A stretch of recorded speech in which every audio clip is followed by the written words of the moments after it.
Salama. I'm David Krause. I'm a paleontologist who works at the Denver Museum of Nature and Science in the United States. I'm so pleased to be able to contribute to the Happy Place series.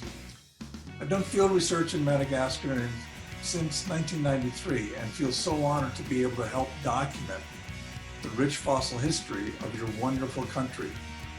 Our objective has been to discover backboned animals that lived during the age of dinosaurs. We recently published the discovery of a very important specimen of a fossil mammal. It was about the size of a ring-tailed lemur. The specimen is an almost complete skeleton, which is very rare. In fact, it's the most complete skeleton of a fossil mammal from the entire southern hemisphere during the age of dinosaurs. The skeleton is really bizarre and belongs to a poorly known group of mammals called gondwanatherians.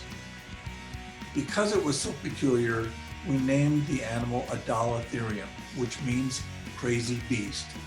And now we're so happy that the rest of the world knows about this important discovery in Madagascar.